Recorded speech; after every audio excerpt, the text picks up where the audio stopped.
Bismillahirrahmanirrahim. Assalamualaikum warahmatullahi wabarakatuh.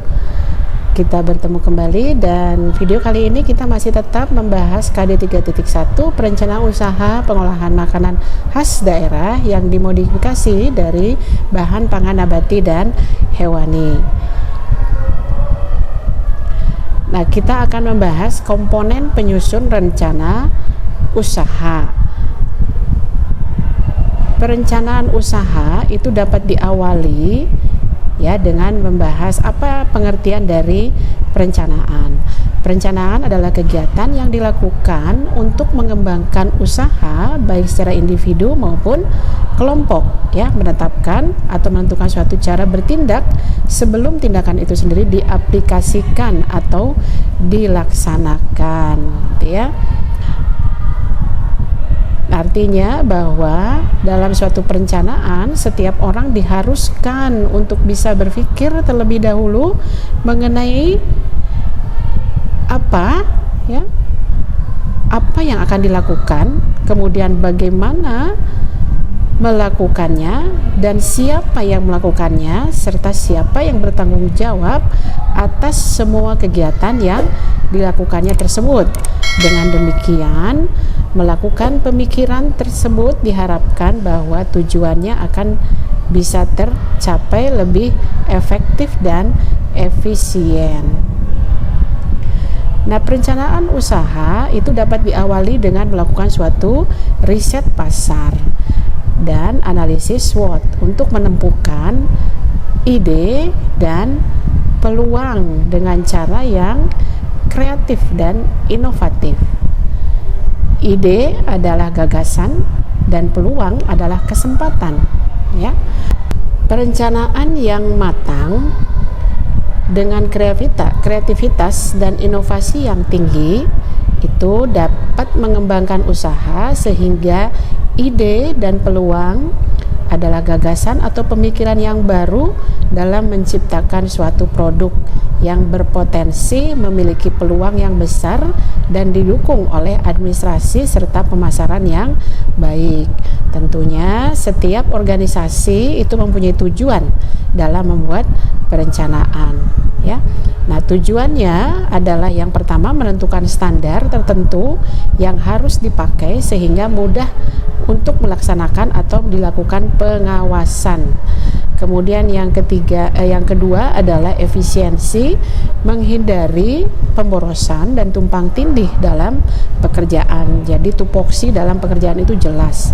Kemudian yang ketiga adalah arahan, yaitu bekerja sesuai dengan yang direncanakan.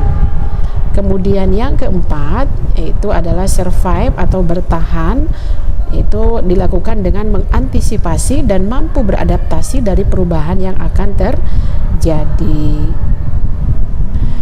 Perencanaan yang baik itu dilandasi pertama adalah dari partisipasi, kemudian yang kedua adalah rencana harus luas dan fleksibel, jadi adaptif dengan perubahan.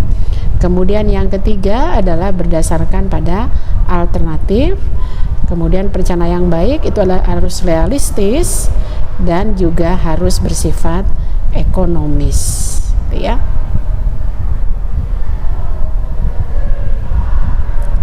Berikutnya, perencanaan bisa dikelompokkan itu menjadi 3 macam, yaitu perencanaan berdasarkan jangka waktu, yaitu jangka pendek, jangka menengah, dan jangka panjang. Nah, ini adalah jangka waktu selama kurang dari setahun, itu adalah jangka pendek. Kalau jangka menengah itu adalah suatu rencana yang dibuat dan berlaku dalam jangka waktu antara 5 sampai 7 tahun. Kemudian jangka panjang adalah suatu rencana yang dibuat dan berlaku dalam jangka waktu 10 sampai 25 tahun. Nah, kemudian perencanaan berdasarkan ruang lingkup. Yang pertama adalah perencanaan terintegrasi. Ya, perencanaan terintegrasi yaitu adalah suatu rencana yang di dalamnya menjelaskan secara menyeluruh, detail dan sifatnya terpadu. Kemudian perencanaan taktis, yaitu adalah suatu rencana yang di dalamnya memuat uraian mengenai berbagai kebijakan jangka pendek dan mudah disesuaikan bagaimana selama tujuannya sama. Kemudian perencanaan strategis, yaitu adalah suatu rencana yang di dalamnya memuat uraian tentang kebijakan jangka panjang dan waktu pelaksanaan yang panjang atau lama. Pada umumnya, perencanaan jenis ini sangat sulit untuk diubah. Berikutnya adalah perencanaan berdasarkan tingkatan, yaitu perencanaan harian. Perencanaan harian adalah suatu rencana yang di dalamnya berisikan berbagai kegiatan harian yang sifatnya rutin.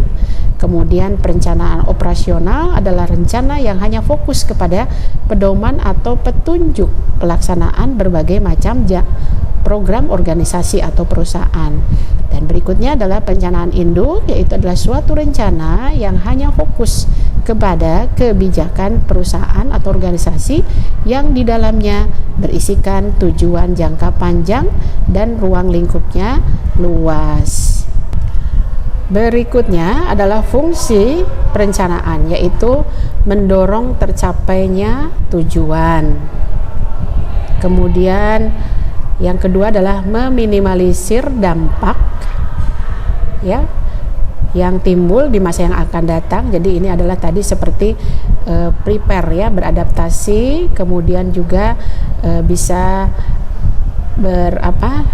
menyesuaikan gitu ya dengan kondisi yang akan datang. Kemudian yang ketiga adalah untuk mengarahkan agar kegiatan berjalan tertib dan teratur, yaitu adalah fungsi dari perencanaan. Kemudian yang berikutnya adalah menentukan dan memilih prioritas apabila kita menemukan berbagai alternatif ya dari temuan-temuan selama produksi berjalan atau perusahaan itu melakukan aktivitas atau kegiatan. Yang ketiga adalah dalam berfungsi untuk pengawasan dan pengendalian. Tahap-tahap penyusunan rencana, yaitu yang pertama merumuskan dan menetapkan tujuan atau permasalahan yang akan dipecahkan. Penetapan tujuan ini harus berdasarkan pada falsafah dan misi yang dimiliki oleh organisasi atau perusahaan tersebut ya. Perumusan itu dari tujuannya dipengaruhi oleh berbagai nilai yang diatur oleh para eksekutif dan berbagai nilai atau tanggung jawab yang sesuai, tanggung jawab sosial yang sesuai pada saat itu. Kemudian yang berikutnya adalah melakukan analisis kesempatan. Perusahaan harus melakukan suatu analisis atau pengamatan terhadap lingkungan sekitar. Lingkungan yang selalu berubah-ubah ini akan selalu memberikan kesempatan dan ancaman apakah akan dimanfaatkan atau dihadang atau dihindari aja gitu ya. Kemudian yang ketiga adalah melakukan analisis sumber daya. Selain aspek lingkungan yang harus dianalisis, perusahaan juga harus melakukan analisis terhadap sumber daya yang dimiliki. Dari analisa tersebut, kita bisa mengetahui kekuatan atau kelemahan dari organisasi yang bisa dimanfaatkan atau diatasi. Sumber daya tersebut bisa berupa sumber daya manusia, yaitu man ya, sumber daya lainnya seperti fasilitas, dana, fisik dan sebagainya. Kemudian yang berikutnya adalah identifikasi pengembangan alternatif. Dalam hubungannya dengan pengambilan suatu keputusan, maka langkah selanjutnya yang harus diambil adalah mengembangkan berbagai alternatif atau pilihan dari berbagai sumber daya dan data yang dimiliki oleh organisasi atau perusahaan. Dari berbagai macam alternatif tersebut bisa dipilih yang paling baik. Yang berikutnya adalah tahap menyusun implementasi strategis. Apa ini? Kita lakukan bila suatu perincian ke dalam bentuk berbagai program dan anggaran yang lebih terperinci dan detail, sehingga akan lebih mudah untuk diaplikasikan. Kemudian yang terakhir adalah tahap penyusunan rencana, yaitu pelaksanaan keputusan. Rencana yang sudah disusun tidak mempunyai arti jika tidak atau belum diaplikasikan. Kemudian pelaksanaan rencana memerlukan suatu pengendalian dan pengawasan sejauh mana penerapan mencapai hasil seperti yang sudah ditetapkan sebelumnya. Nah, inilah pembahasan kita tentang komponen penyusunan perencanaan usaha. Sampai bertemu kembali pada topik atau KD kewirausahaan berikutnya. Assalamualaikum warahmatullahi wabarakatuh.